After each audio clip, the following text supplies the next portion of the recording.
game, very up and down. I think a lot of fans enjoyed it. At one point, it seemed that you spent a long time before sacrificing an exchange. Did you feel that? What made you feel that you had to do this at this point? Yeah, so I kind of missed his last move there, knight c5. I actually thought I was doing well. I was mainly focusing on other tries, for instance, knight b4, and then I get to install my knight in d6, and I'm doing well. And somehow the move knight c5 had just completely escaped my attention. So that was pretty unpleasant surprise. After that, I thought, in case I trade, this knight's going to jump back to d3, and I thought my position was just very unpleasant. So it was simply out of necessity.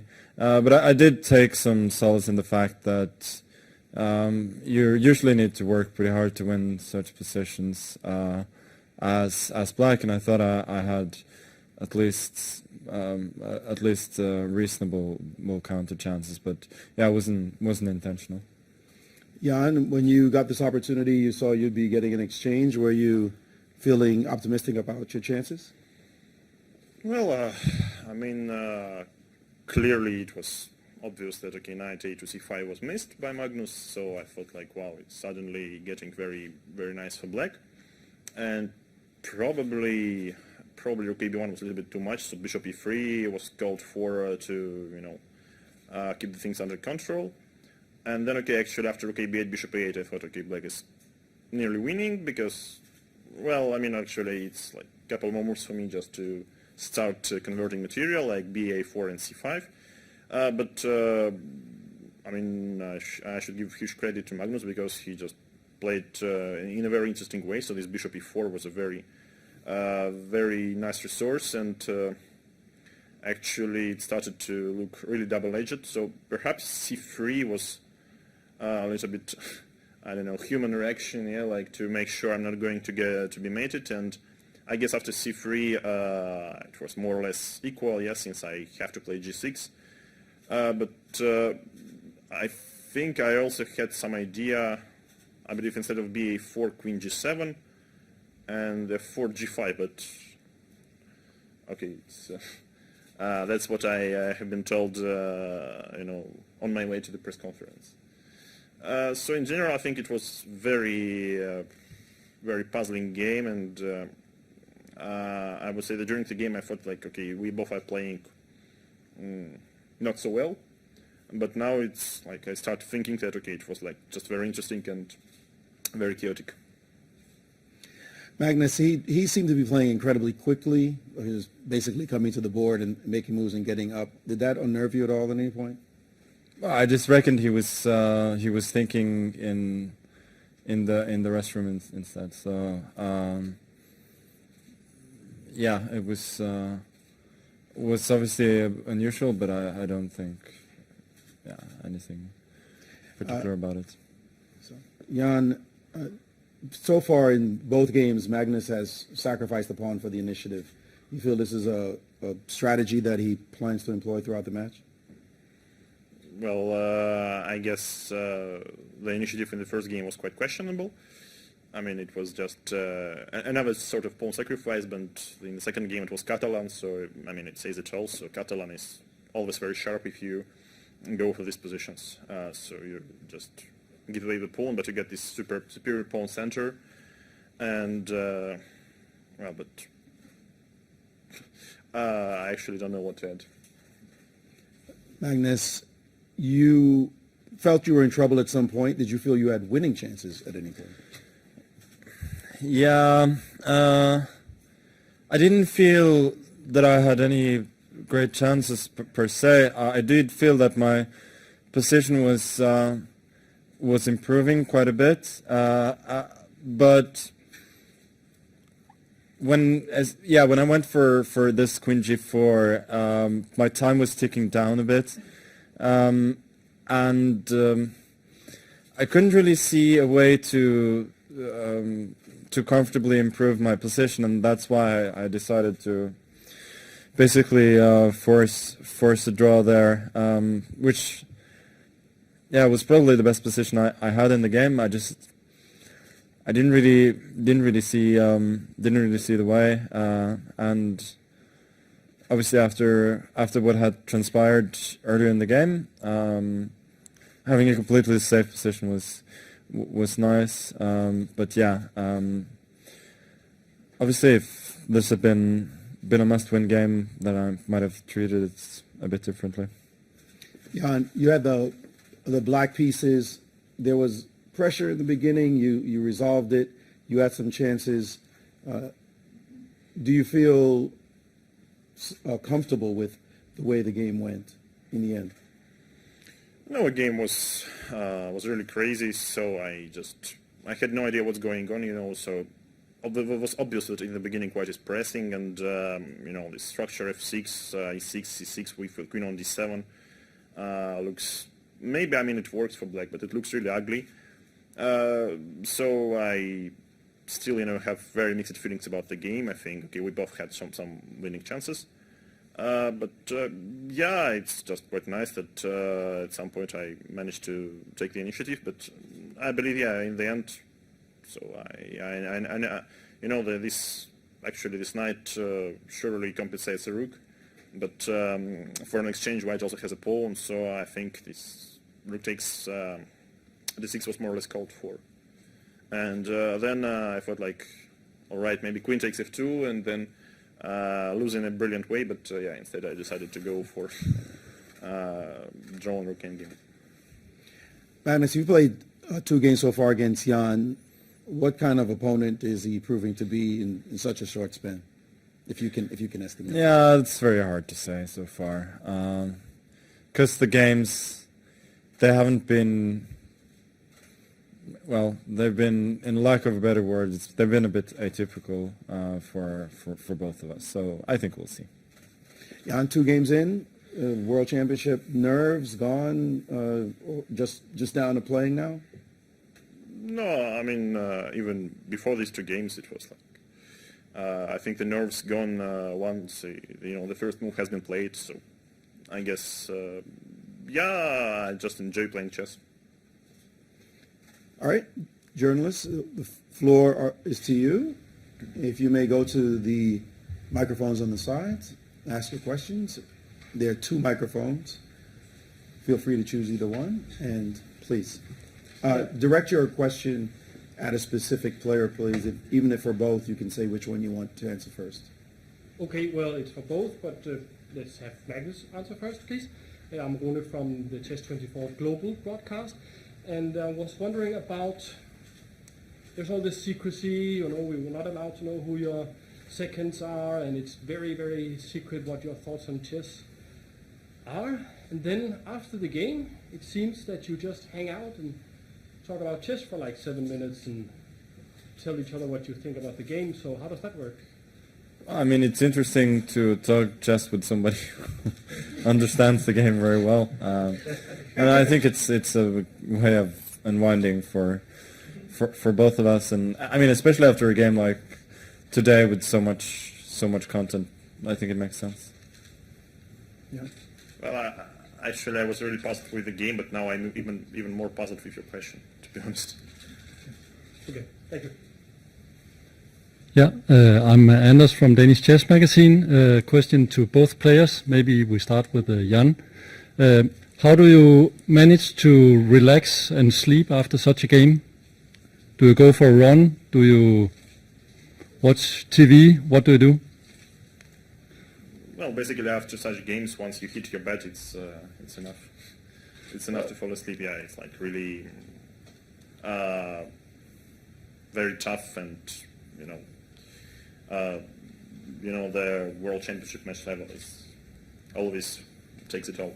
But can you stop your thoughts from racing? Nothing. Good. Well, you always think about the match until it's on. Yeah, so. Of course, you're gonna, go for a walk or listen to some music, but, I really doubt it would prevent you from thinking about what's going on. Right. and Magnus? I think you focus on the next game, and I think in this particular case, I think we both had chances, or at least a little bit, and the result was decent enough for both of us. So yeah, you move on, prepare for the next. Yes. Thank you. Mike Klein with chess.com. This question's for the champion, Magnus Carlsen. Just a moment ago, you said that the games have been atypical. I'm hoping I could expand upon that. Are you talking about stylistically atypical, or are you not pleased with the quality of play, or some other usage of atypical? No, I would just say that the games are not following any specific pattern, and they're frankly been different from what I've seen before, and I don't think there's not a clear pattern of what anybody's trying to do. It's just a fight, but we'll see. We'll see eventually if the match will settle down a bit. Ole Kristianström, VG Norway. Question for Carlsen. As far as I understand from FIDA, this match will continue without any change of colors midway. Is that comfortable for you? Yeah, I think that's reasonable. You can do it one way or the other. As I talked about earlier, I don't think it very much affects the outcome. But yeah, this means that I get white in possible final games, which is nice, I guess. Hi, I'm Theo Waits for Lichess. I have a question for both of you, but perhaps we can start with Jan. I just wanted to ask what you both think about the time control being used in the match, particularly increments only starting from move 61, not from move 1. Is it convenient and help pace out the game? Are you both happy to play whatever the time control is? Well, actually, so far we didn't experience any increment, because games were perhaps too short.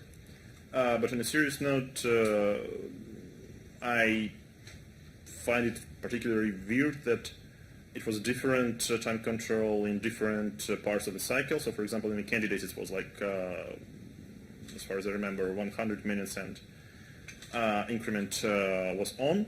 And here, okay, FIDE decided to change time control. So I think it should be the same. But a part of it, of course, I can't really remember when exactly did I play with this control for the last time. So perhaps it was like about 10 years ago or something. Sure. Thank you. And Magnus? Yeah, I very much welcome the change that's been made here. I think it's generally better, more exciting to not have increment before the first time control. It places more of an emphasis on time management, and I think that's appropriate. Perfect. Thank you both. Yeah, this is Sagar Shah from ChessBase India. My question to Jan is that were you surprised with Magnus's Catalan and 95 in the opening? And to Magnus's, were you surprised with B5 that was played by Jan? Well, 95 is more or less, not the most popular move indeed, but I think it was a very nice idea behind it. So I really had tough time now facing this over the board. Yeah, B5 is one of the lines that a lot of people play now. So it was not surprising, but what can I say? Obviously, as Jan said, 95 was a bit unusual, and it leads to a lot sharper play than the normal lines do. Yes. So this question is from Grandmaster Anish Giri, who is commentating the games from. It's not that bad for Chess24, and he wants to ask Jan if 23 b takes a4 was considered instead of bishop a8. Well, indeed, but I thought like bishop a8 is quite logical, so I thought like this bishop a4 idea, b takes a4 idea will never go anywhere. But that's mainly because I missed bishop e4 idea, and I felt like things are going to change after bishop e4. But in fact, maybe I was doing everything all right. But yeah, at least humanly and optically after bishop e4, it's not a question anymore. Like if black just slowly converts the exchange, it becomes really double-edged. So of course I thought about this move, but well. Okay, thank you. Mike Flanagan with Chess.com. This question is for Yom Nepomniachtchi. Stepping away from the board, this is a town of opulent wealth. There's a Lamborghini on every corner, 7-star hotel. I'm guessing this is your first private bathroom while playing a tournament. How are you enjoying the treatment of being a world champion challenger? Well, I guess I should probably enjoy it in some way, but once you participate and once you play, you enjoy the chess. Mainly the game of chess, and the rest is not as important. We have a couple of questions for the players from the followers on Twitter. First question comes from die_Wales. Question I'll have you answer first. I think we kind of went over this, but maybe more detail. How much sleep do they get in a match of such magnitude? I guess they're asking, do you sleep well? Yeah, it really depends on the game. But so far I'm getting plenty of sleep. Yeah. Well, you always want to sleep more. So far it's all right, but when you actually play such a tough game, you wanna have as much sleep as possible. And okay, even if you have it, you still think okay, you got to have like some few more hours as a bonus. And from Vava Chess, for both of you as well, many top chess players are doing commentary on this World Championship match. 3 names, Anand, Giri, and Caruana. If you were not playing in the match, whose commentary would you enjoy the most? I'll get you. Yeah. Well, actually, since I have, I did some commentary for the previous match. Probably it would be my commentary.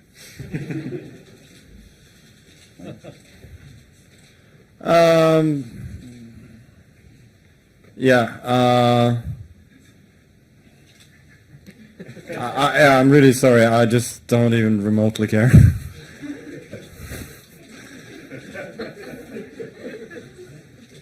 That concludes our questions. Good evening.